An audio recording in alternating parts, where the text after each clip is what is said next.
how come she doesn't have her parents? You know, at the back of my mind, it's like, what are they going to say this time? So I like, who am I going to ask for this next academy day? Who am I going to ask for this next honor assembly? In high school, there's this whole stigma on like, because we went to a girls' school, we're all like boy crazy, right? Especially Meg. Meg was such a boy crazy. We are heroes and dreamers. We are restless believers, stronger than ever. Never say never. Don't look back now. Don't look back now. Oh, I also have one more thing about Meg, just to add. So Meg and I used to be enemies. Or Finding our place and running the race. We'll take our chance and seize the moment. Hold on tight and don't let go of all your hopes and dreams that light the way. Ladies and gentlemen, it's a wrap. We are heroes and dreamers. We are restless believers. Today, we are going to talk about distance parenting and how this has affected maybe in some in like not so good ways and maybe some in some great ways and with how we grew up and how we are now. And so just, things like what kind of responsibilities we had to step into because our parents weren't there. Things about just growing up as teenagers and what not having parents, what that has an effect on us when it comes to drinking a lot and drugs and maybe sex and all these things. So let's go, maybe just go around the room and just let's see who wants to answer this one first. What would you say is the very biggest influence or result of having your parents be away from you at such a young age? I can start. Okay. For me, I think that being resourceful and creative has been a wonderful, positive outcome of not having my parents with me. And most of you guys know this story, but for the listeners out there, my parents, okay, so my dad was always away, and I went through this on an episode on our last episode. And so I'm going to briefly just refresh the memory or in case you didn't hear it. But my dad was always gone. He would come home only for like a month within a year. And then eventually my mom, when I was 13, that she finally got her papers together and she migrated to the US with my dad. So now both of the parents are in the USA, earning that dollar money to send to us in the Philippines so we could go to a great school. We can, that they can provide for us the best they could. And so with them being gone, that meant that my mom had confidence in me. I don't know why. Maybe she didn't have any choice. But my mom, I remember one day she sat me down. She showed me an accounting ledger and there's debits and credits. And she showed me, she's like, okay, when I send you money, you put it up here. And then as you're paying the bills, you have to debit them, you have to put it under the debit. And then when you get the money, anyway, she's showing me how to do accounting. And I was like 13. And I mean, surprisingly, I was listening because sister is 9 years younger than me. And we had two helps, one to help us with cooking and cleaning and doing laundry, and one solely as nanny for my sister because she was still so young. And so long story short, my mom and my dad would send a lump sum of money at the beginning of the month or whatever time of the month. And then I would take that and it's in dollars. I forgot exactly how they sent it, but someone would deliver it to me to the house. And then I would have to take those dollars, go to the bank and get it exchanged in pesos. So as a young kid, I have to learn how to walk around and pretend like I don't have that much money in my backpack, which I did. And if someone just like pickpocketed or someone, held me up, all the money's gone. But for some reason, that's how I did it. I took all the money, went to the bank, exchanged it for pesos. And then I would usually run the errands like go to PLDT to pay for the phone, go to pay the electricity, and then back home. And until this day, I learned they still have to go to those offices and places to pay the bills. They can't pay the bills online for some reason. And so So I had to go to those places at 13 or 14, taking public transportation with all that money in my pocket somewhere. And then I'd have to pay tuition. I'd have to make sure there's enough money to buy our books, to buy our uniforms, to pay the nanny, to pay the help, to pay the tutor. We had to get a tutor for my sister because I definitely, could not tutor her on top of everything else I had to do. And so I think the resourcefulness comes in when there were times when the money coming in wasn't coming timely. So, we're expecting money, but at the moment we have no money. And so what do we do for food? What do we do for, things that we need to pay for and can't pay for? So either we start a tab at a local grocery store and they know us and they know the situation, and then we just pay them when the money comes in, or we have a close relative where we can borrow money from. So at a young age, 13, 14, up to 16 years old, I've had to figure those things out that usually an adult would have to troubleshoot. And so sometimes in the summertime, and I think I became responsible with money because I can see how much is coming in and I can see how much is going out, and there's no room for me to like, oh, can I have 100 pesos for something? I can see there is nothing left for whatever I have to do. So it's not like I can ask for money. So in the summertime, we have these big fruit trees like santol, and I would have to be resourceful, and me and our help would find vendors to harvest those fruits. And that's how we made money. So that's how I made money, and so until to a point where I had to learn how to get them harvested so we can get 2 harvests out of it instead of just 1. So if we time it just right at the beginning when the fruits are just coming out, get it harvested so it has time to like bear fruit again, and then you get it harvested the second time around. So we get double the money. Anyway, so those are some examples of like having to be resourceful and find ways how to make money, make ends meet, even though I'm not literally working to support a family or anything like that. I still had to manage the household budget. Yeah. There's so much to unpack in that. Like, I just love how, you learned at such a young age how to budget and how to balance a checkbook, which literally is not taught in the school system, in any school system in the Philippines or even here in the States, right? So a lot of the young adults grow up being like right away in debt because they don't even know how to balance a checkbook. They don't even know how to budget. So that's that.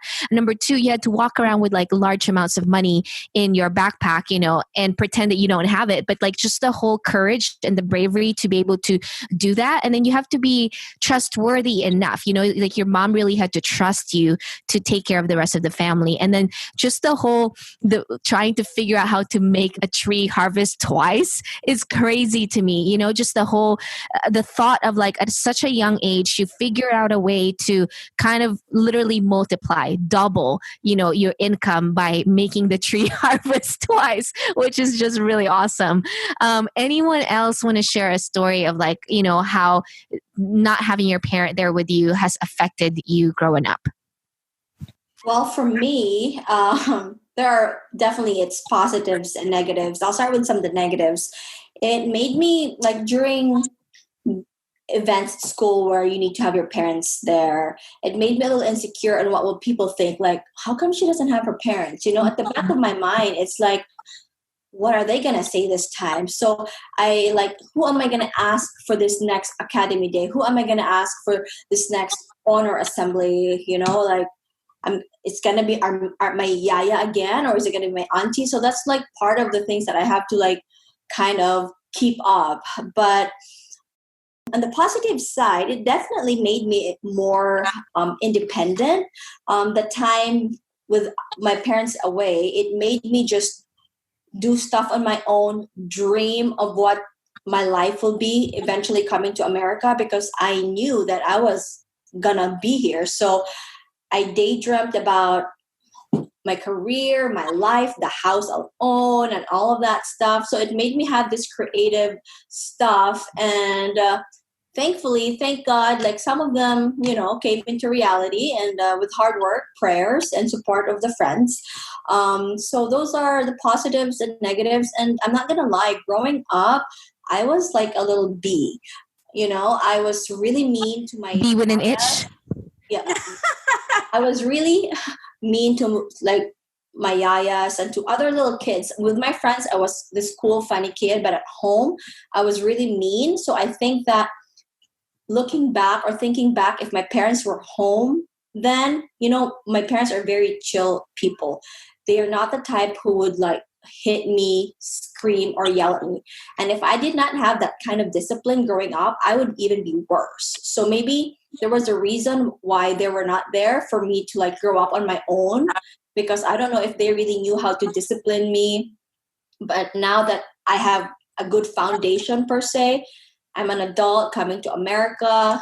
Now we had a much better relationship because I felt like I grew there, they grew here as an individual, and when we got reunited, amazing. It all blossomed, and now we're stronger than ever.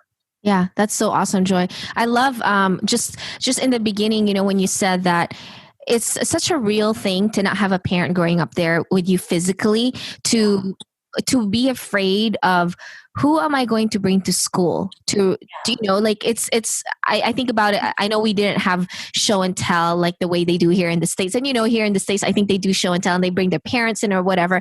I can't imagine being a child and not understanding why your parents left. It's for good reason, right? It's not like they just left because they don't love you. They left because they wanted to provide for you. And it's a good reason, but I can't imagine being a child and having that thought in your brain, like thinking, wow, who am I going to bring to school today? And why is it my yaya or my maid, my helper, right? That's going to come to school with me. So it's really interesting that these are the things that go into our brains like at such a young age. The insecurity like really like happens at such a young age. And I think it's important to note that like for parents out there, that's the one thing that you really want to show your kids is to be present with them, because that insecurity and that questioning of whether or not my parents are going to be there for me starts at such a very young age. So that's just awesome. And even like just the whole outlook on maybe it's a good thing that your parents weren't with you, because maybe you needed your yaya to be the ones disciplining you, and also like just the fact that you said you were mean to them. To be honest, like same to me too. Like when I was a bully growing up, I think we all have our way of acting out. You were acting out probably you're sweet to your friends, but then you go home and you're not sweet at all to your yaya. And so me, I was great to my aunt, but at school, I wasn't really great to my friends. So either way, we all have our way of acting up because of the fact that we felt such a lack because our parents weren't there, But overall, again, things happen for a reason, and maybe you needed to be disciplined by your yaya, so that's a good thing. Meg or Pao, do you have anything else to share with us? For So me, Meg, not having my mom with me growing up, I didn't have anyone to like tell my problems to. Like I, because when my mom called, she used, I don't remember exactly, but she it's not like now that we have like this video calls. We used to talk to each other by phone, but I didn't really tell her what was going on with like my school problems, friends problems. And I didn't have anyone to tell my story. So I had to just keep it within myself. And I remember back in like something like in fifth grade, I was having problems with the friends that I was like being ostracized and all that. I didn't have an outlet to tell someone to talk to. And so I talked to like guidance counselors and all that. And it was really a tough time for me growing up without my mom. And even though I grew up with my aunt, I didn't really have like a close connection with her, telling my issues and problems. So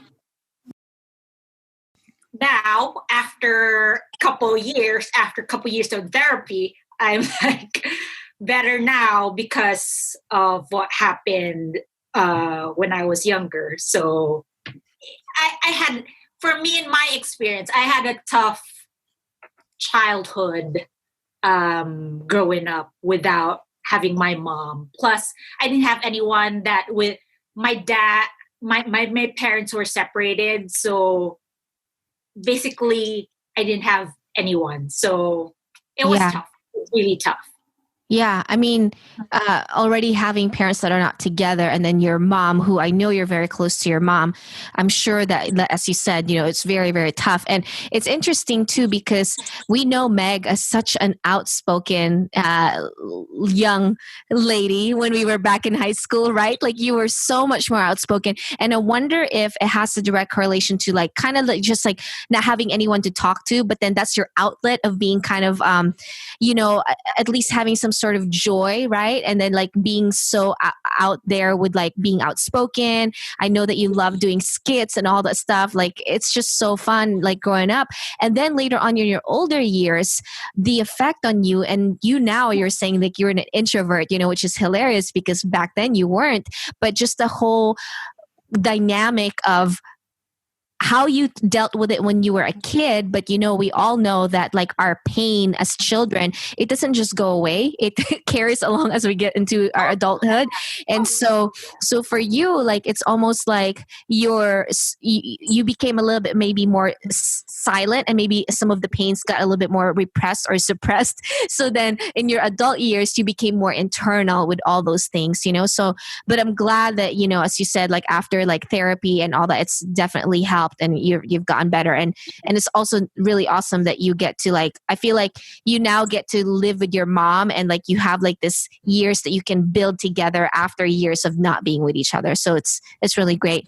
Pau just, just loves to play the disappearing game on us, but it's okay. She's back. Let's go, Pau. Well, for my experience, it's different from everyone because my mom and my dad, they're usually there most of my younger years. My dad would he would be gone for a month only or for 2 months because of work. But then most of my younger years, they're always there, pampered. I don't have to pay the bills. They're the ones who took care of it. Everything was well taken care of. From like, I'm very dependent with my parents. So it's a different story. But then when I was college, I really want to be independent. That's the time that I went here. After that, I went here to America. I've learned everything by myself without them. And like, that's when I think that's the time that I learned everything. I've become more independent. I've like lived life. I mean, Joy has like, she knows all of my experience here in America. So being independent, being risk taker. So that's the time when I did it. And up until now, right now, I'm living with my mom and my dad also, but he passed away already. So even though like from during the childhood days that they were with me, and then my independence, and then they're back again in my life. So that's the story about parenting, like how they are in my life. So they're back here. Yeah. Yeah, that's awesome, Pal. I mean, we could definitely like, I feel like as a consensus from everyone, like, as soon as our parents leave us, for whatever reason it may be, that we really just have to grow up. It's like you don't have a choice but to grow up, and I'm sure that like you, Pao, as a mom, like you're really doing your best to like be there for your kids, because yes, you want them to also learn and be independent and all that stuff. But I know that it's really important for you to make them feel loved and that you are present in their lives. For me, it's more, I think for me, it was when they left, I got really close to my brother. It was really funny because my dad left when I was 4. He came back when I was 6. And then when I was 6 and he came back to the Philippines to visit for a year, I had said, I want a baby brother. I want a younger brother. And literally a year later, I remember this because my mom said, if you pray to God, like he's going to listen and he's going to give you your answer. And I was so specific too. I said, I want a baby brother. I didn't want a baby sister. And literally a year later, my brother was born. And I remember my dad picked me up from school and he was holding my hand and it was literally skipping across the parking lot, like so excited to jump into the car and go into the hospital and to meet my baby brother. We had our uniform on. I had my uniform on and I had like these pigtails, 2 pigtails. And I could just, it's so vivid for me, that image, because I was so excited to meet my brother. So then a few months after that was when my parents left. Both of them this time left to go to the States. And that made me just responsible towards family.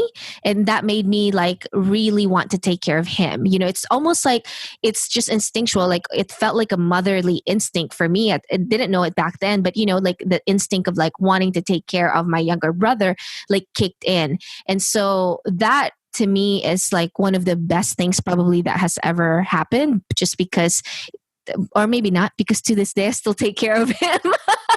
So maybe not, but, or he's used to me taking care of him. He's better now. He's definitely like have success in his like own life and like all that. But you know, a lot of times he still calls me Nang, what do I do with this? Like every time my phone rings and it's my brother, it's because he needs help. Yep, it's because he's like, nah. So it's really funny. And then the other thing is the opposite actually of Joy. You know how Joy said that your parents are chill and it's probably better that they went to the States so that you were left with your yaya to discipline you. I'm the opposite. So I'm already like a natural, like super like hyped up type A person. And my mom, she's like a crazy perfectionist. I remember when she was here, when she was still back in the Philippines, when I was growing up, I was like 6 years old, right before they left. And she would make me memorize the whole textbook. Whatever it is that we're learning, she will make me memorize it word by word. Now, I'm glad that she did, because I really do think I have a great memory and I can memorize things really fast. But like my mom is such a perfectionist. I have to have straight A's and she's like crazy when it comes to discipline, that honestly, I think it was actually a really good thing that they left, because I grew up with a good mix of like discipline, but also like chill, like if I need to, you know, like I'm not like as like, of course I want to succeed, but like if it doesn't happen, it's all good. Like I give myself grace, you know? So I'm glad that I didn't grow up, because I can't imagine growing up with my mom. If I did, oh my gosh, I would be a completely different person today. So yeah, we would clash. Exactly, Joy. Joy is doing this clashing thing with her fist. It's exactly what's going to happen. So we would clash and it would just not be good. So yeah, that's kind of like what it is to me. And then, you know, when I came here in the States, we actually clashed for a very long time. I remember we had a crazy argument and I stood up and I like pointed at my mom with like, you know, I literally like stood up, went at her face and I pointed at her. Like if you can see this in the video, like literally just like pointed at her face and started talking back to her. And my mom couldn't handle it. She was like almost enraged, couldn't believe that I did that to her. And she like just slapped my face. Like really hard. And this was here in the Philippines. I was like 21. Oh goodness. So anyway, we're better now. So but that's where my experience is. That's why I think it's really good that we didn't grow up. Sweeney, you had something to say? I was just going to say, I mean, for most of us that didn't have our moms, especially, you know, because I think it's much easier to clash with another woman, you know, especially your mom. I think that we have those moments, because sometimes I mean, even now as a grown up, my mom has, you know, shout out to my mom, but sometimes she has a hard time taking my opinion, even though she asks for it. But I guess she does not like my rash tone, because I do know that I talk a little rash. I think in our culture, people are more sweet and it sounds like this, but I'm abrasive at times. And so she takes it like I'm talking back to her. And I'm like, well, you asked for my opinion. I'm not talking back. We're having conversation. I'm a grown woman too. But I definitely get it. I don't have that sweet tone. I mean, I can, but it's not my natural being. You're naturally just bold and upfront and straight to the point, which is good. It's my tone. Yep. I want to transition a little bit on like just, as teenage kids, right? Like growing up in high school. I know here in the States, a lot of teenagers really struggle with identity. At the moment you struggle with identity, right? Hello, Goose. The moment you struggle with identity, a lot of us tend to grasp at whatever is going to make us feel good, whether that is relationships, trying to get a boyfriend, sex, drugs, alcohol, any other vices that we could think of, or activities. Some people don't do other things, but they just like gravitate towards like, I just want to pursue this activity for a long time. Like, whether that's sports or the arts or whatever. All of us who didn't have parents growing up, how come that a lot of us actually did not end up like getting pregnant prematurely? We didn't really go crazy on drugs, at least from what I know for at least 5 of us. And we also didn't like go crazy like alcohol and stuff. And I know that a bunch of us, we drink, but it's not like it was a thing. What would you say was the reason for that? I think it's also because of the values that were taught to us, even though the parents are not there, or if our parents are there or not there, from the titas, from the titos, the good values that they taught each and every one of us. I think up until now, that's why we were good kids and we grew up like we didn't do drugs or anything like that, because like it's more of like we listen to them. The discipline is there. Mm-hmm. That's how I think about it. Yeah, that's a really good point. Yeah, for sure. Like I feel like the moment my parents left, now I have my grandmother, my grandfather, my 3 aunts, and my uncle who are now holding me accountable as to every single action. So there's almost more, right? Anyone else? I think it's like fear of God, fear of what other people will say, or fear of parents, and we're so used to growing up, like people would be like, oh, don't do this because what will other people say, Mm-hmm. So it's kind of like the reputation, or to that extent.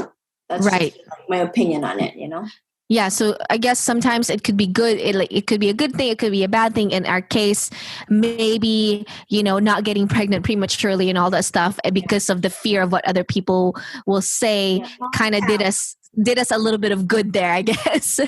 Because for the most part, if you're always fearful of what other people think or say about you, it's not always the best thing, right? But like that part right there, it's almost like it kind of did us good.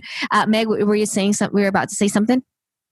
I was saying that plus, because we grew up in a small town, Bacolod, it's different. Like we were like more conscious with what others would think as compared to if we grew up in like a bigger city. Right. Yes. Yeah. You can't just like escape because everybody knows everybody and everybody will know your business. Sweeney, how about you? What would other people think? Like that's how that small town mentality. Right. Yeah. I think for me, everyone is right. And as I'm listening to everyone's answer, it's almost like apparent that it takes a village, to raise kids. And I feel like we were in a small town, big village, if that makes sense. Because if the discipline is not coming from our parents, it's coming from our titas and titos, and you don't want to cross those titas and titos. We don't like to hear those opinions when they come. And then also the school we went to, I feel like it has it made a big difference that we went to a Catholic school, because that Catholicism, please, no offense, but it could be a judgy, environment. You can't do this, you can't do that. There's a lot of things that we were raised to think that is wrong to do. And I feel like it was ingrained in us from, the very beginning. So I think that helped. I mean, for me, not having both parents, sometimes I look back and I'm surprised. I'm like, geez, I'm surprised, I didn't run off with a boy and got pregnant, or I'm surprised, I'm not really a big drinker until to this day, but I'm surprised because my cousins and my uncles, all they did is drink around kids. So they would have, drinking parties, and a funeral is a drinking party, a birthday is a drinking party, everything's a drinking party. So I'm surprised I'm not a drinker. Maybe I got tired of the smell early on. But same with drugs, you see, like Joy said, the fear of what could happen if you chose the wrong path. And you always see it in movies, you hear it in stories, even if our parents were lying to us about what could happen to you if you do A, B, and C, I think it still instills that fear in us that it's hard to reverse if you go the wrong route. Right.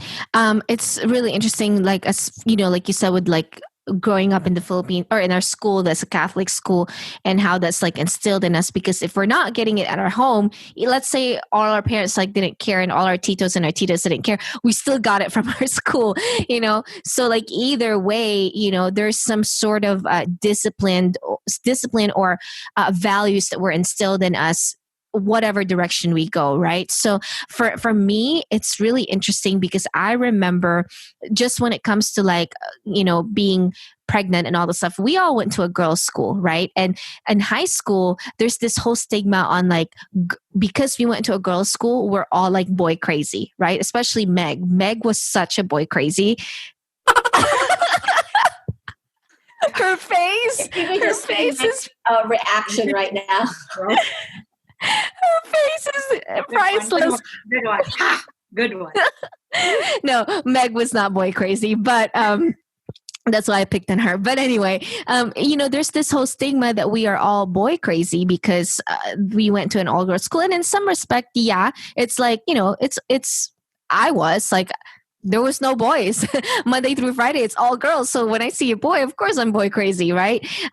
So for me, and so same thing with Sweens. Like sometimes I wonder, like, how was it possible that I did not just go run off and like get pregnant or whatever? And then I look back and I remember when we were Meg was in 5th grade or high school. I can't remember exactly, but I felt like it was in 5th grade.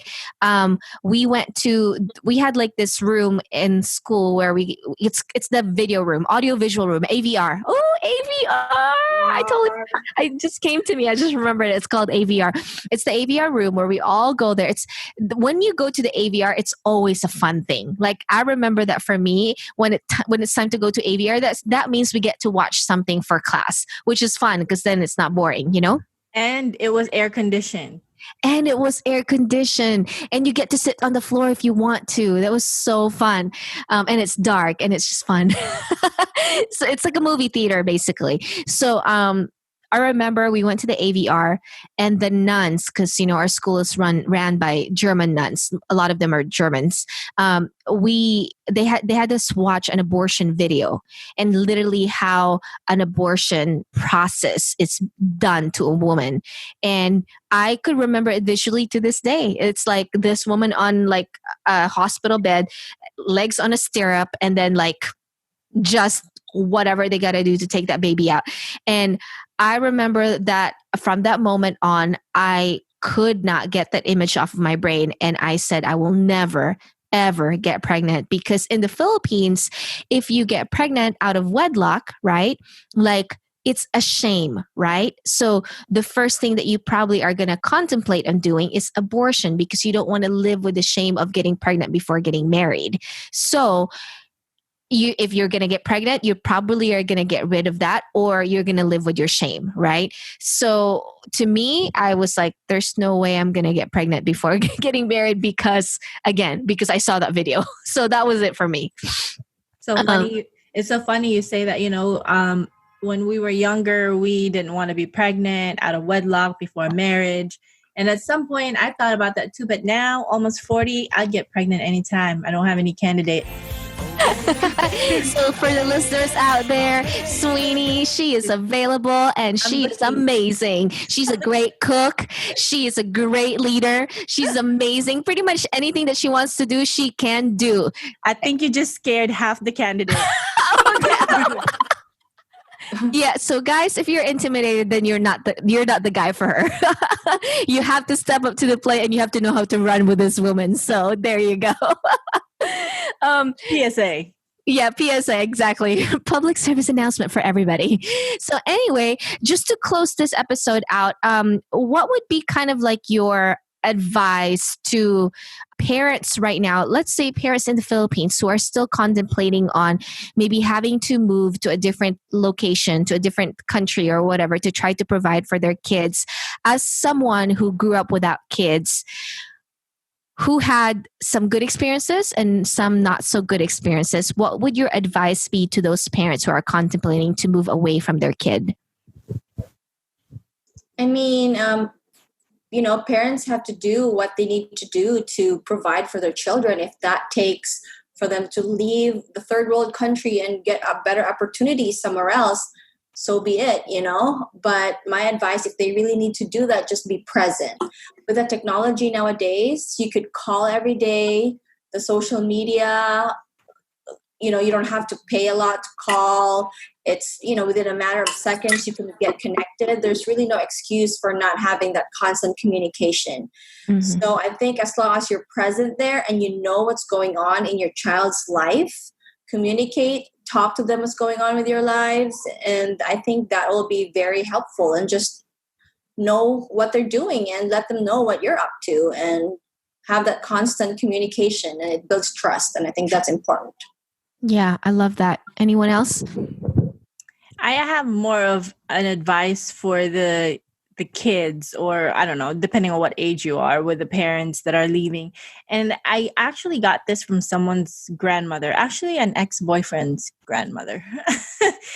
Because my ex-boyfriend, his dad wasn't really a good dad to him. His mom wasn't really a good mom to him. So he was kind of building this loss of hope or trust for his parents. And I remember his grandma telling him, but I'm listening, saying that, parents always do the best they can with what they have. And if sometimes that means, some opportunities are not available for you, but you cannot forget that the parents who are raising you are always doing the best they can with what they have. And if that falls short of your expectations, then either you move forward and do better when you get a chance, or you go back and forgive yourself. And then for the parents too, I guess, to just forgive yourself if you have to be away from your kids, because at the end of the day, you are making that ultimate sacrifice to provide for your family, for your kids. So I guess just to learn how to forgive yourself, and for the kids to realize that your parents are just doing the best they can. Wow. I love that. I mean, anyone else? Because that was really amazing. I think it's the same as Joy and Sweeney and everybody's input and perspective when it comes to parenting. I mean, my experience is different, but then again, to be honest with you, I salute those parents who left their children, because me as a parent, I can never do that. I can never do it. It's because I'm not saying that, these parents they can do it. They can leave their children. They're in a different situation. I'm just lucky because I'm here right now in America. I have a job and everything. So, but back then, those parents, I salute them for doing that. And even though they left their children, look at you guys now. You guys are amazing girls, amazing and successful. Yeah. Yeah, that's really awesome. Thanks, Pao. Wow, that was a really, really just insightful episode, at least for me, just listening to everybody, even though I've known you guys for a very long time and just listening to your perspectives and all that. It's just kind of really refreshing to me personally. And so I really enjoyed that. So for the listeners out there, thank you for tuning in today for this episode, and make sure you tune in to the next week. Yes. And I do have another question before we really end this. My question is, who is most likely to survive on an island stranded for 30 days? 1, 2. Meg. Oh, wow. Oh, wow. Meg. Who said Meg? It's because you love solitude.